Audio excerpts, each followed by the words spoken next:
generations roar. Hearts united, we're ready for more. Through every challenge, we'll light the flame. The world will remember our name.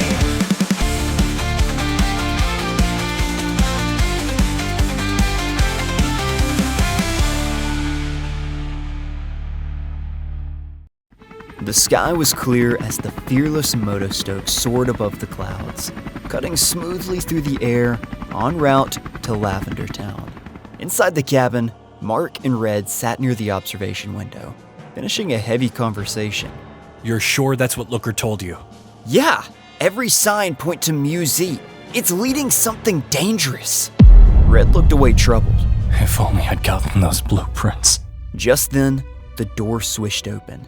Rachel strolled in, speaking loudly to herself. Okay, but how did Mom know we were heading to Lavender Town? Anthony, standing at the corner, stiffened. His expression was uneasy, and he wasn't the only one. Gasper hovered low, trembling visibly. Master, seriously, can't we go somewhere else? Anywhere but there! Gasper, we have to go to Lavender Town. Not just for Rachel's birthday party, but Anthony wants to compete in the Junior Frontier tournament hosted there. It's bad luck celebrating life in the town of the dead. I can't wait to see Mom again. And Grandpa, I haven't seen him in so long. And Metagross too. A voice chimed in from the hallway. Helios, calm as ever, stepped into view. The superstition about Lavender Town is just that, a superstition. It's a place of remembrance, not misfortune. Gasper wasn't convinced. Outside the window, distant purple hills came into view, and the spires of Lavender Town peeked over the horizon. Suddenly, Ether, Mark's Silver Eevee, began to cry. His soft whimper echoed louder and louder through the cabin. Can someone turn it off? What's wrong, buddy? Rachel's Eevee trotted over and nuzzled Ether, but it didn't help. The newborn cried louder. Gasper narrowed his eyes, focusing. He used Psychic and levitated Ether into the air. As Ether hovered gently, his cries slowed and stopped.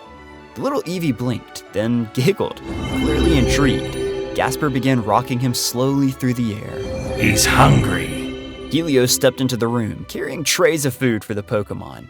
Handled like a true caretaker, Gasper. The Pokémon gathered quickly, digging into the meal.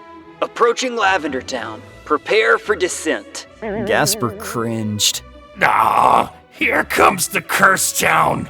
Mark turned toward Red, walking beside him as the ship began to descend. Thanks again for the battle, Red. Red nodded. It was a test. Test? The moment I saw you, I knew you were Mike Master's son. I wanted to see for myself what kind of trainer you were. He gave a faint smirk. You're on your way, Mark. One day we'll have a real battle, when we're both on even ground.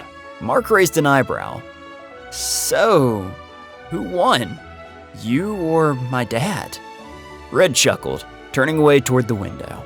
One day, when you battle your father, you'll know. The ship lowered towards the outskirts of Lavender Town.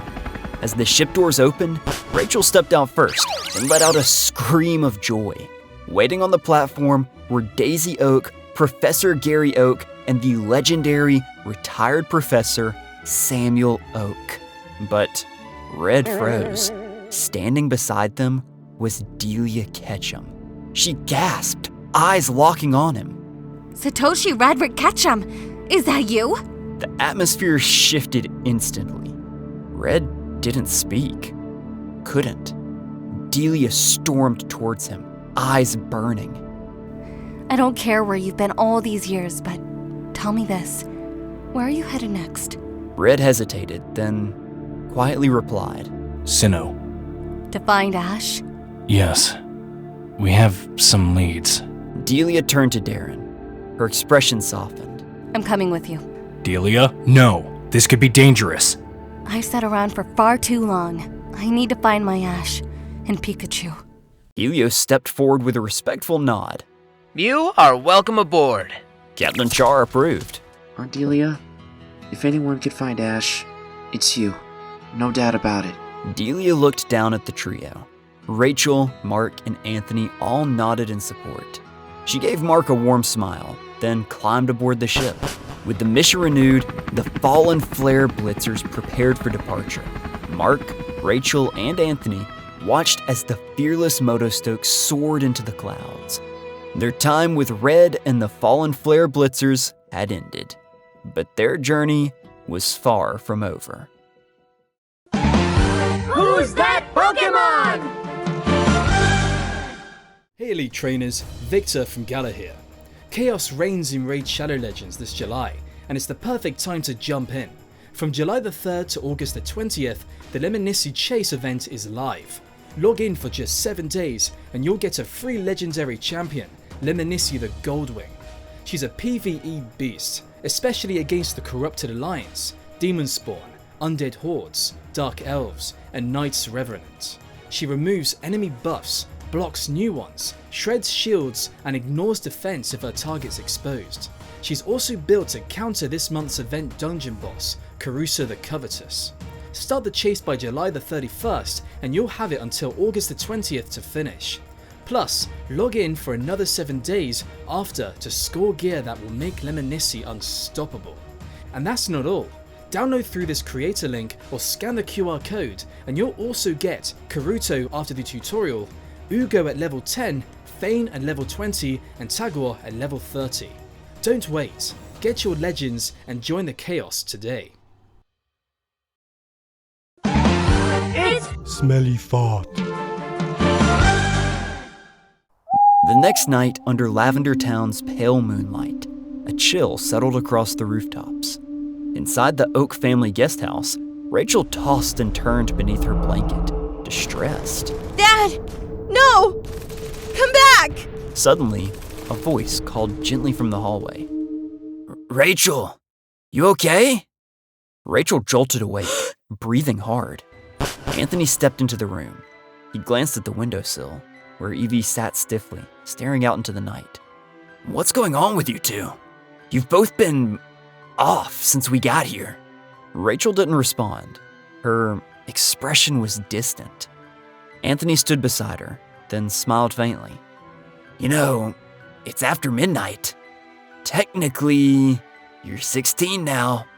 He reached into his pocket, about to pull something out, when the door creaked open.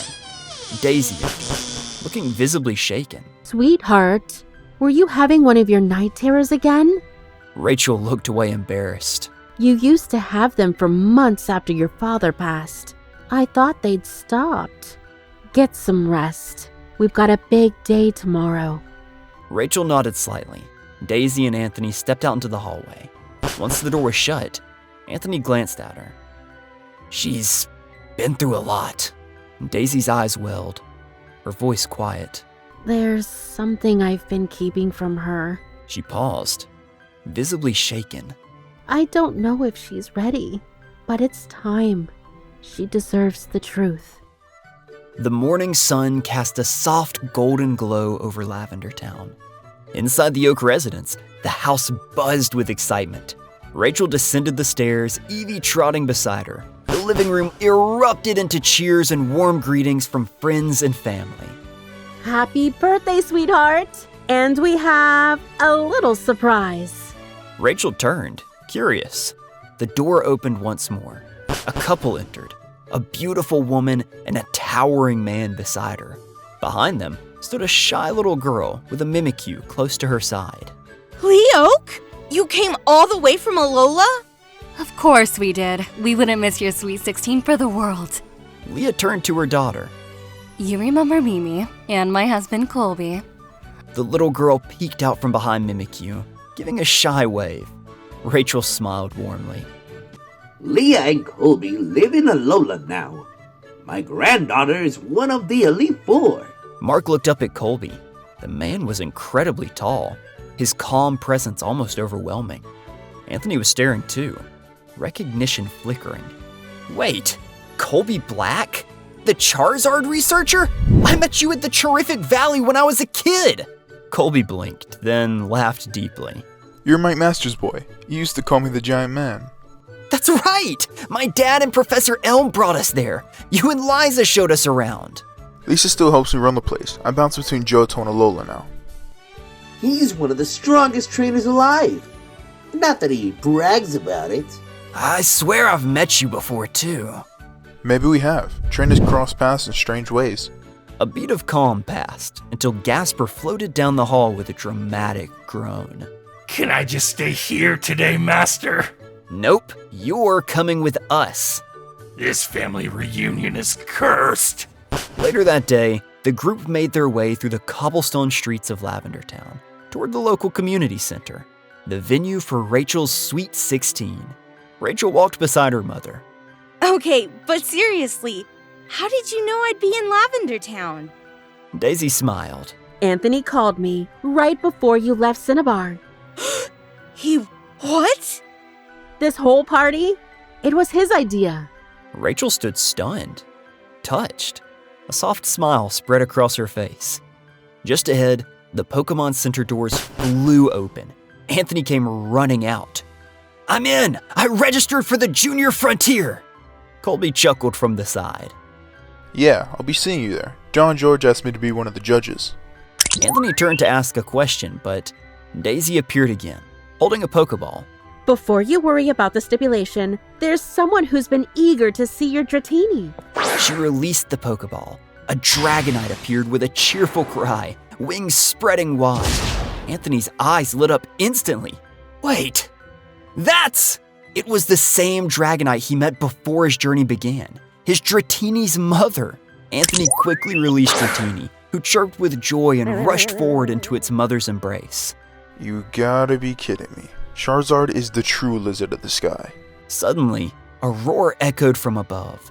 A massive Charizard swooped down, landing with a heavy thud, flaring its wings wide.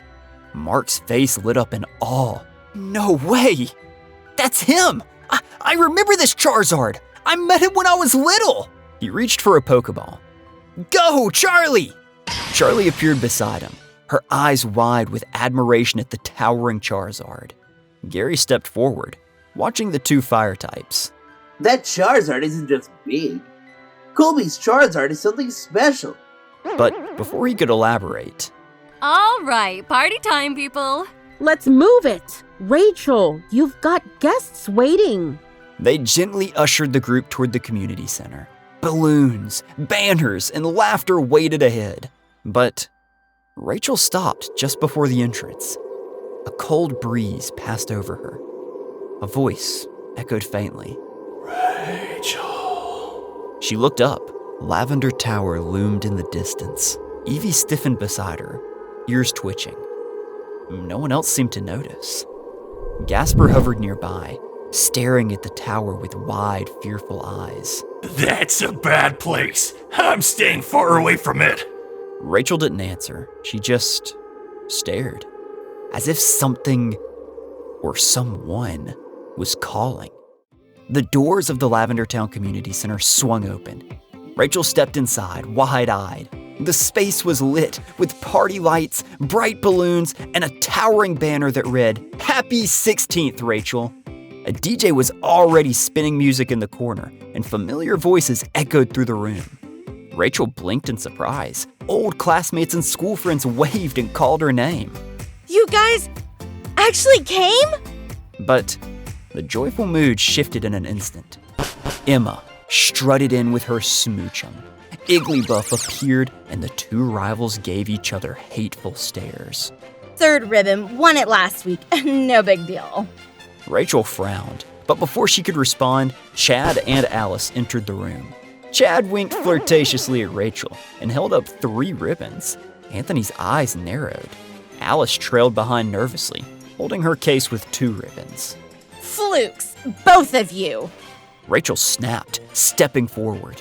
Say that again, Emma. A tense moment passed. Voices rose. It looked like a fight was about to break out. Daisy stepped in quickly. Rachel, honey, could I speak with you just a moment before the party really starts? Before Rachel could respond, a new presence filled the room. Happy birthday, Rachel. Rachel turned, gasping. An older man stood with a shiny Metagross by his side. She rushed to him, embracing him tightly. Tears welled up in Joseph's eyes as he looked at her face. You look so much like Steven. Behind them, Daisy approached. Joseph's expression hardened instantly. Daisy. The tension between them was thick. Rachel, confused, looked between them, then noticed a man awkwardly approaching. Wait, is that Bill? The inventor? Daisy nodded gently. Rachel, can we talk? Oh, let me guess. You haven't told her yet. Rachel turned, frowning. Told me what? That your mother's courting Bill now. Rachel laughed, waiting for the punchline, until she looked at her mother's face. Then at Bill. Her laughter died. Her eyes filled with tears. Rachel ran out of the room. Rachel! Anthony moved to follow, but Leah gently stopped him. Let me talk to her. As Leah stepped out, the room turned ice cold. You want to know why I stayed away? Because you left Steven in that war. I begged him to stay. He wanted to fight for Ash, for the future. Steven chose his path. So did the rest of us. You can't blame Daisy for his decision. Samuel Oakes stood between them all, raising his voice firmly. Enough. This is Rachel's day. The arguments died down. The room fell into scattered silence as family members drifted to separate corners of the venue. I told you. Celebrating the living in the land of the dead? Bad idea. Mark followed Colby into a serene courtyard bathed in golden light. Pokémon from the Oak family lounged and played. Charlie and Colby's towering Charizard stood side by side, letting out mutual low growls of respect. They had clicked instantly. Well, it seems they're getting along better than most people. Mark chuckled, but then caught sight of Ether, his shiny newborn Eevee, toddling over to a shiny Umbreon resting. Ether nuzzled around it. Umbreon didn't flinch, it simply watched, calm and patient. Whose Umbreon is that? Isn't it Gary's? She was my uncle's. He was my hero. Mark looked at him curious. What happened? He didn't make it back from the Pokémon War. So many didn't. Sometimes I wonder, did Ash make the right decision? Going to war with Giovanni? He did. Ash knew what Giovanni would have done if left unchecked. Mark nodded quietly, then looked at Charlie again, who is now mimicking Colby's Charizard stance. He smiled with pride. Funny thing is, I remember that Charmeleon. Mark looked over puzzled. Wait, what? Well, you see, Charlie was born in the Charsic Valley. Her father, well, that was Ash's Charizard. Mark froze. His eyes went wide. You're joking. Not a chance. That little fireball you raised, she's part of a legacy. She's the daughter of a legend. Mark could barely breathe. Charlie, his Charlie, the reason he'd always dreamed of raising a Charmander, was the daughter of Ash's Charizard. It was meant to be. I believe it. I also believe she's special, like mine. Ether began crying loudly. Ether, again? Gasper, I need backup! Gasper phased through a tree, grumbling. Babysitter. That's what I've become. A glorified floating rattle. With Psychic, Gasper gently levitated Ether and rocked him in the air. The shiny Eevee stopped crying, giggling instead. But suddenly, a dark shadow flickered behind Gasper. A Gengar appeared. Ah! Fatty! Don't sneak up on me! Go scare some brats or something! Gengar took the suggestion literally. He floated off and let out a spooky growl near Mimi, who was giggling with her Mimikyu. Mimi shrieked. Mimikyu lashed out, hitting Gengar, who then crashed into Gasper, knocking him over. I swear I'm going to evaporate myself. A Banette appeared, hovering near Gasper. It giggled alongside Gengar. The two ghost types began playing catch with Gasper, using Psychic. Stop! This is harassment! Ghost abuse! The two kept laughing until Gasper yelled. Why don't you two talk like me, huh? Use your powers! Speak! There was a pause, then a twitch of realization. Wait, we can do that? Whoa! This is awesome! Thank me later, or never. Now listen, we shouldn't be here. She's still out there. Oh, we know what you fear, Jasper. But she hasn't made her move. We're hoping she does. This party's been pretty dull without her. You're both crazy. She's dangerous. I better find Leah. I don't like to be apart from her for long. Hey, wait. If I promise to pay you, will you protect me? Ghost Pokemon don't have wallets. But for teaching us to speak, we'll help you, scaredy cloud. They laughed. I regret everything. Oh. Rachel and Leah strolled quietly along a path. How could she move on so fast? It's been 3 years, Rachel. Your mom's been alone a long time. You're off on this adventure now. And Daisy? She's lonely. You know she gave up everything when she was just a teen. When her parents died, she raised Gary while helping Grandpa. And she had you young. Rachel looked at her with surprise. She was barely an adult herself, and Stephen, well, he had his duties. She held this whole family together. I know she's strong. She always has been, but it just hurts. You're allowed to hurt, but maybe now it's time we're all strong for her. She's carried enough weight for too long. Rachel sighed, her gaze turning distant. Lately, I've been dreaming of my dad. I see myself running through the Pokémon more, trying to reach him, but I never can. No matter how close I get, he's just gone. She glanced down at her Eevee, who was quiet, ears slightly lowered. And Eevee's been strange too. Ever since she came to me. I got her on what would have been Dad's 40th birthday. I never thought much of it before, but now... Sometimes when the darkness feels overwhelming, the light shows up to guide us, like a little gift. As if on cue, Leah's Wispeon gracefully padded over, nuzzling Eevee gently. Eevee's tense body relaxed, and a small smile returned to her face. Suddenly, another figure emerged from the shadows, a mysterious Umbreon. This was in fact Gary Oak's Umbreon. The two evolutions of light and shadow stood beside each other. Rachel looked up at Leah, eyes tearful again, but this time from something other than grief. Maybe you're right. Anthony followed Gary and Samuel Oak out into the courtyard. They were telling him the upcoming Lavender Junior Frontier Tournament is a regular battle tournament, but normal types only. Anthony groaned as he only had one normal type, his Fearow.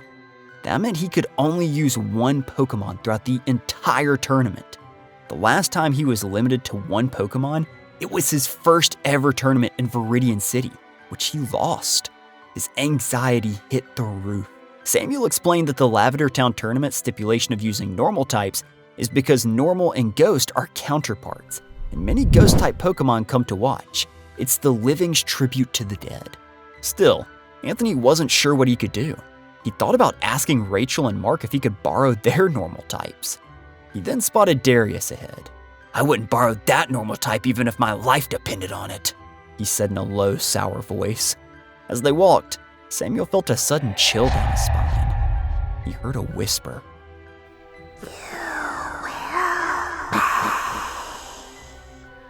Gary asked what was wrong, but Samuel shook it off. They continued on until they reached Mark and Colby, who were mid-conversation. Mark had just finished recounting his battle with Red, eyes wide with awe as he described the intensity. Oh wow, that's quite the encounter. Red's a legend. You're one to talk. Back in the day, your battles were the stuff of a legend. Still are. He turned to Mark and Anthony. What do you boys say about some inspiration? A one-on-one match between two vets? Gary's eyes lit up. You serious? It's been years. Alright, let's give him a show, just like old times, okay? Gary nodded. You're on. The two researchers got into position, ready to rekindle an old rivalry. This is a one-on-one battle. No substitutions. Let the strength of your bond decide the outcome. Mark stood next to Anthony. This is gonna be wild. Reggie Drago, time to rumble. Let's burn bright, Charizard. Start big! Dragon energy! Charizard, flamethrower, full blast! No way! That wasn't just blocking it. Charizard pushed back dragon energy. Now, metal throw! Thunder Fang! Close range!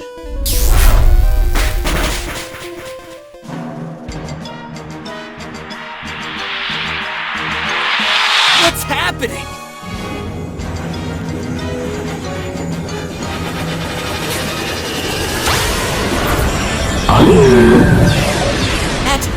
That looks like the bond Ash had with Greninja.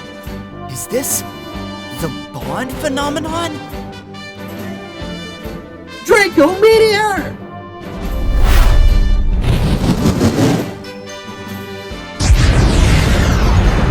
That's it, Charizard, push through! Dragon Claw!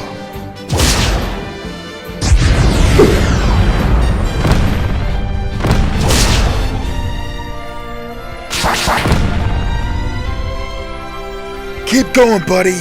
Protect! Metal throw, break it down! Thunder Fang!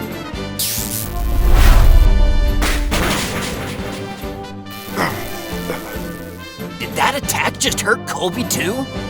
It's because Colby and Charizard are connected. They feel each other's pain. Ready, Drago? Thunder Fang again! Alright, let's wrap this up. Blazing Tail!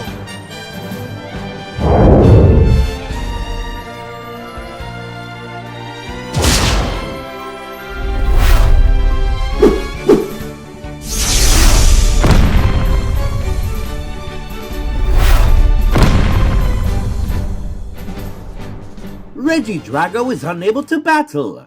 The winner is Colby Black and Charizard. The battle had ended. Colby's Charizard exhaled heavily as it shimmered, the steel coating of its bond phenomenon form melting away in a faint flash of light, returning to its usual form. Mark and Charlie stared in awe, both speechless. He really did it. Charizard just took down a legendary. I've only seen a bond like that once before. Ash and his Greninja. But this is different. More intense. Painful, yet beautiful. Gary walked up to Colby, smirking. That Charizard's no ordinary partner. You both earned that win. Mark stepped forward, eyes wide. How did you and your Charizard learn to do that? Colby smiled, gently patting Charizard. This form is extremely rare, even more so than a typical bond phenomenon. My Charizard belongs to a unique family line capable of this transformation. Long before Pokemon and people shared their lives, this lineage of Charizard had this phenomenon not with people, but with the Earth itself. This specific group of Charizard played a vital role in maintaining the ecosystem, unrivaled by any other Pokemon at the time. My Charizard is actually the founding member of this ancient lineage. You see, I learned of this form when I was traveling throughout the Kalos region for the first time. Ever since then, I've been documenting everything I've learned in a book, deep diving into the origin and nature of this rare phenomenon. If you'd like, I can do some research on Charlie to see if she's capable of this form as well, though there is no way to currently tell based off appearance alone. Suddenly, Samuel Oak flinched. A cold breeze swept past him.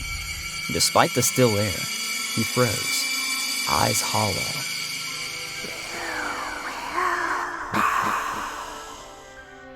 The whisper was faint, just a breath on the wind, but his face went pale. Gramps? What's wrong? But before Samuel could answer, Gasper let out a high-pitched shriek. She's here! She's here! She's here!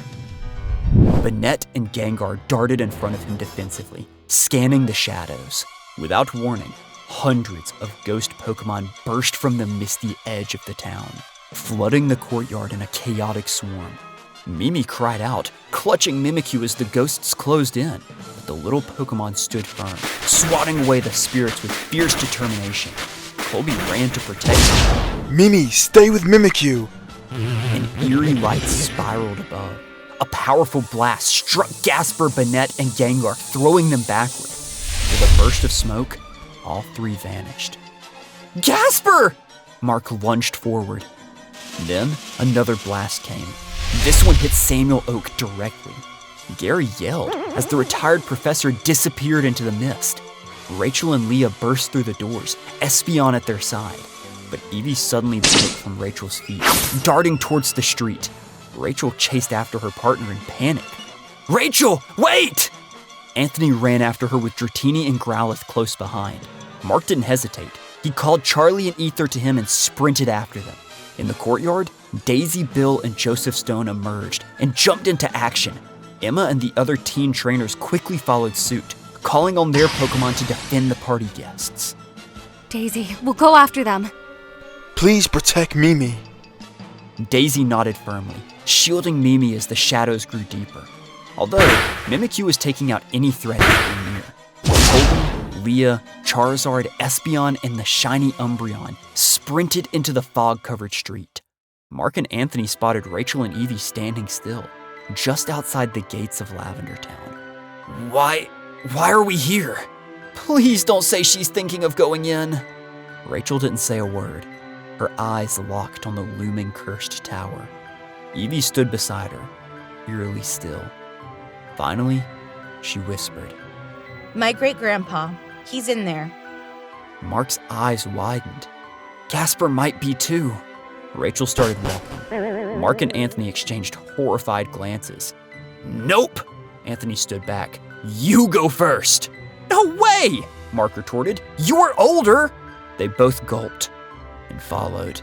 To their surprise, the entrance was peaceful. Clean, dimly lit, almost respectful. Gravestones lined the room in neat rows. Many of these war memorials, Pokémon lost during the Pokémon War.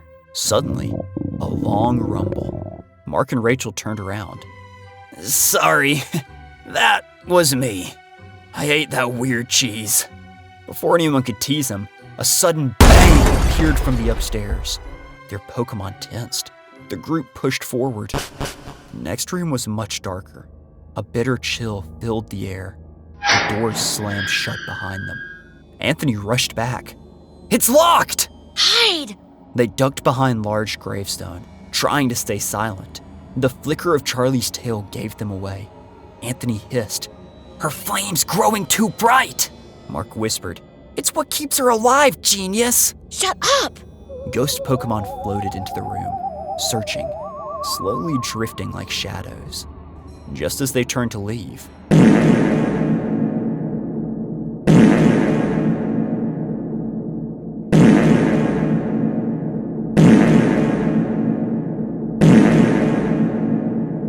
a massive fart rang through the tower.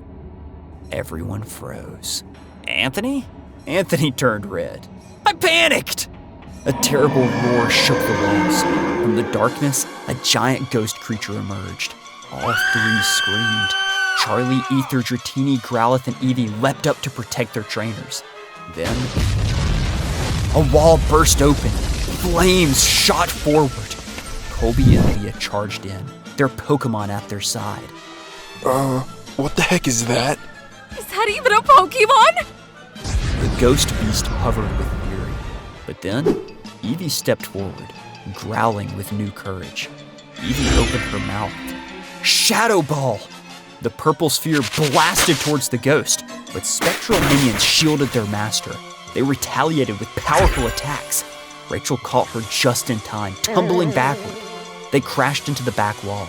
A hidden trapdoor clicked open. Rachel and Eevee fell through. Rachel! Anthony lunged too late. The trapdoor snapped shut. Then, the giant ghost creature grabbed Mark in a sudden swoop. Mark! Charlie and Ether chased after their trainer, but the ghost soared up, vanishing into the tower's higher floors. Leah turned to Colby. Go after Mark. We'll stay here and deal with these ghost Pokemon. Colby gave a sharp nod. Charizard soared up after the ghost, while Leah and Anthony prepared to battle the rising swarm of ghost Pokémon below. Colby burst through the crumbling doorway. At the far end, the twisted ghost creature dragged Mark toward a dark altar. Near it, Samuel Oak, Gasper, Bennett, and Gengar floated unconscious, suspended in a ghostly aura. Charizard, Charlie, flamethrower! Twin jets of fire exploded across the chamber, blasting the creature midair. It shrieked and dropped Mark, who hit the ground hard. Colby ran to him, helping him up. Suddenly, Master! Gasper screeched, snapping awake. Bennett and Gengar stirred as well, groggy but alert. They looked around, then glared. Together, the ghost trio unleashed a burst of psychic energy, shattering the ghostly grip that held them. The ghost creature let out a piercing, witch-like laugh that echoed like 1,000 screams. Oh, Gasper! You came back!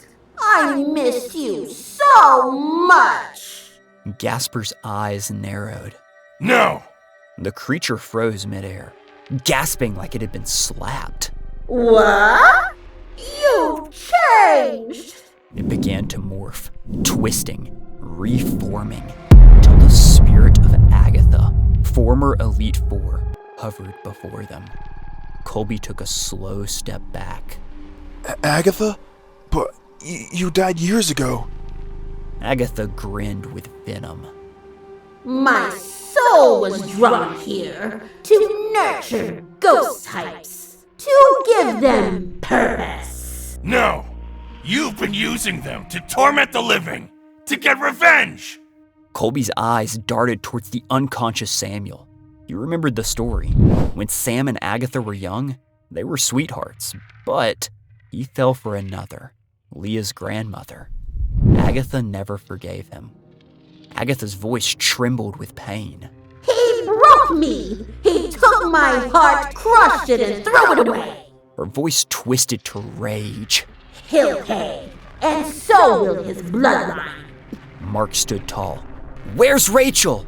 Agatha floated higher. She'll meet her fate soon. And Gasper, it's time you face your punishment. A deep rumble.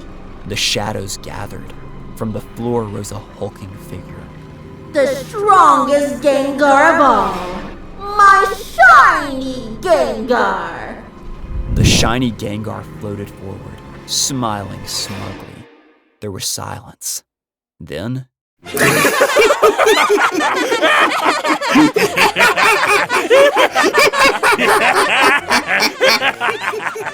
That's a shiny Gengar? Looks like it missed a tanning session.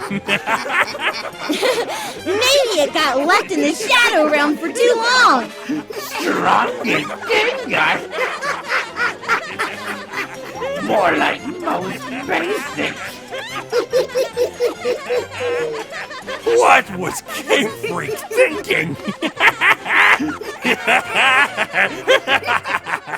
The shiny Gengar attacked, unleashing a Shadow Ball barrage. Ghost types erupted from the walls, spiraling toward them. Mark and Colby stood back to back. The battle exploded into chaos. Rachel and Evie found themselves in some kind of dark chamber. Where are we?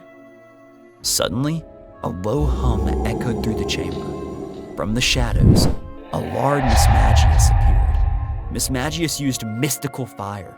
Evie leapt in front of Rachel and used a massive shadow ball. It collided into the fire and overpowered, blasting into the ghost type. It fell back into the shadows. You fought well, Princess. Rachel gasped, slowly turning toward the voice. A soft white light formed in the center of the room. A tall, ethereal figure stepped forward. Dad? It was the ghost of Stephen Stone. Not monstrous or decayed, but glowing gently, like a memory preserved in time. You've grown so strong. Rachel was frozen, tears brimming in her eyes. Evie beamed with joy. Although she had never met Stephen, she knew exactly who he was. And he was who she was looking for. I tried. I've missed you so much. Colby and Mark stood back to back, surrounded by ghost types. Ether cried out behind them. At the center, The shiny Gengar and Gasper clashed, but the Gengar struck with Shadow Claw. Oh, Gasper, you were never one for battles. Always hiding behind your little tricks and illusions. You don't belong with them. Maybe I was scared. But I'm not running anymore! Gasper was struck down by Psychic, slamming to the ground. Mark and Ether cried after him. Is that? He's evolving!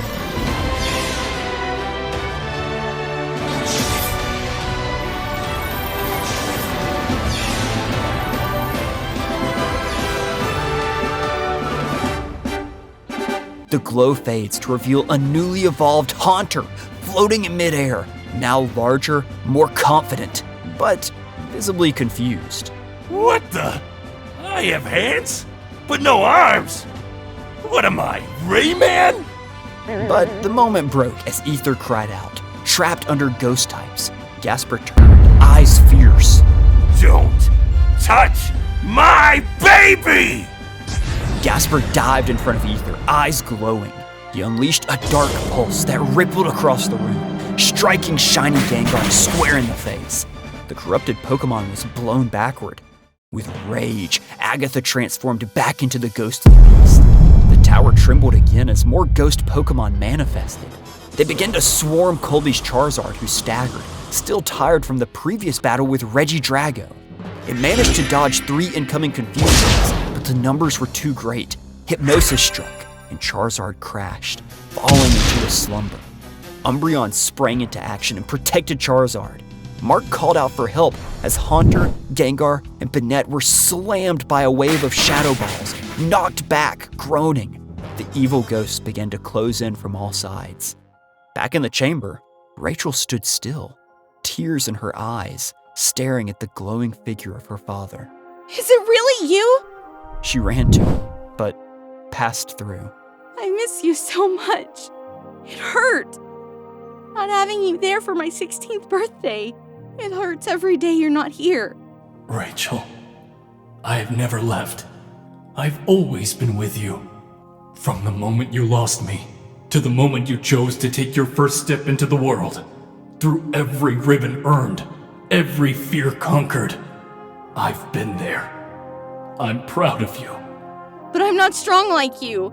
And Mom's dating again. It's like she's trying to move on and I'm still stuck. Your mother has carried more than her share of burdens. She gave up her youth, her dreams, to raise you and Gary. She loved me fiercely, and losing me almost broke her. But she stayed strong, for you. Rachel, she cannot be truly happy unless you are happy. Rachel listened, the weight of his words sinking in. It's time. Time for Daisy to be happy again. And it's time for you to live, not in the past, but with the love I left behind. What's next for me? Tonight is your birthday, after all, and I have one last gift for you both. Stephen floated toward Evie, who stared up at him. A shimmering blue stone emerged from Stephen's chest, pulsing like a soul. I gift you, Evie, my soul stone. With it, a piece of me will always live within you, which means I will always be a part of my daughter, in this life and the next.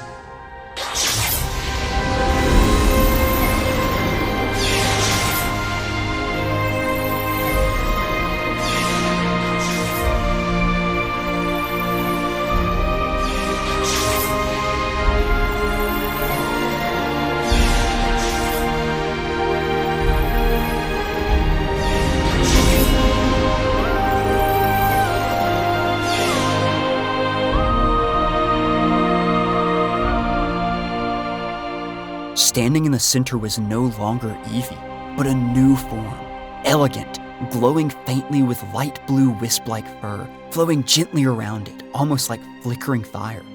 Rachel stood in shock. Her Pokédex buzzed, then failed to scan. Species not recognized. No data available. You're not in the Pokédex? The Pokémon let out a soft melodic cry. Wispeon! Wispeon. Is that your name? Wispeon! Well then, that's what I'll call you. Congratulations, Wispeon! After all this time, you rejected every evolutionary stone. You were waiting for Dad's soul stone. Behind her, Steven Stone's ghostly form watched silently. Rachel looked up, face lit with awe. You really gave me the greatest gift. Steven slowly reached forward and placed a ghostly hand on her cheek. I can feel you. I love you, Princess. I always have. I always will. Keep your friends close and follow your dreams. I'll be watching every step you take. Now go. They need you. You're stronger than you know. Thank you, Dad. I'll make you proud. Steven's spirit smiled as he faded into wisps of light, merging into Wispeon's glow. Follow the light. Mark, Charlie, Ether, and Gasper were cornered. Agatha's ghost army closed in. Charizard remained asleep, protected only by Colby and his Umbreon, who were both clearly overwhelmed. Blinding waves of light flooded into the room, slicing through the ghost horde. Ghost Pokémon screeched as they vanished into mist. From the shadows, a silhouette emerged. Rachel and Wispeon. Rachel! Is that? Anthony and Leah stormed into the battle with shocked faces. Who's that Pokémon? It's her Eevee. She evolved. Wispeon fired a shadow ball, exploding through a pack of ghosts. Then, she launched her unique radiant form. Charizard finally woke up, unleashing a massive flamethrower across the ghost ranks. Umbreon and Espeon rallied beside Wispeon. The three evolutions stood together. They launched synchronized attacks, clearing the room. The ghost army screeched and vanished, leaving only one behind. Agatha floated alone now, trembling. You insolent little! This one's mine. Gasper fired a massive dark pulse, blasting the spirit of Agatha out of the tower. She was casted into the night sky. Samuel fell from the paranormal grip and was caught by Charizard. The old man woke up as Leah and Rachel ran to his side. Tell me that witch is gone. She's history. Samuel's eyes landed on Wispeon. What in Arceus' name is that? Everyone stared in awe. A beat of silence. You're a true oak, Rachel, my sweet. Making a discovery of your own. The group exited the tower to meet the sunrise, where anxious family members awaited. Mimi ran straight into Leah and Colby. Gary hurried to his grandfather's side. Rachel scanned the street, then saw them. Daisy, Joseph, and Metagross. And, floating in front of them, was the ghost of Steven Stone. Rachel gasped. Daisy and Joseph's eyes welled up. Steven gave one final nod, smiling warmly, and faded peacefully into light. Rachel ran to her family. Mom, I'm so sorry. She looked to Bill, just approaching. I'm glad you found someone, Mom. You both deserve happiness. No, I'm the one who should apologize. I've treated you unfairly all these years, Daisy. I let grief harden me. It's time we let it go. For Steven, and for our princess. The group formed a loose circle. Samuel, Gary, and Bill all surrounded Wispeon, totally enthralled. A true evolutionary miracle. The Wicked Witch is gone! And I believe someone said this was meant to be a party. Gasper, it's morning! Come on, Master. Don't be a lightweight. You know it's good luck to celebrate life in the town of the dead. Anthony stopped Rachel as the others walked on, and she looked at him with a warm smile. I guess I have you to thank for all of this. You were the reason we came to Lavender Town, and I got to see my father one last time. To say goodbye. Rachel, I have a birthday present for you. He handed Rachel a little rustic statue, shaped like an Eevee. This was made from volcanic stone, from Cinnabar Island. Scorcha and Blaine helped me carve it for you. I know it isn't much. Anthony, it's everything. Rachel kissed Anthony on his cheek, leaving him blushing. I'm so grateful I found you. Anthony cleared his throat. Come on, let's go and get a celebratory breakfast. Laughter broke out from the group. Lavender Town no longer felt cold, and Rachel Oakstone found her closure.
Generations roar.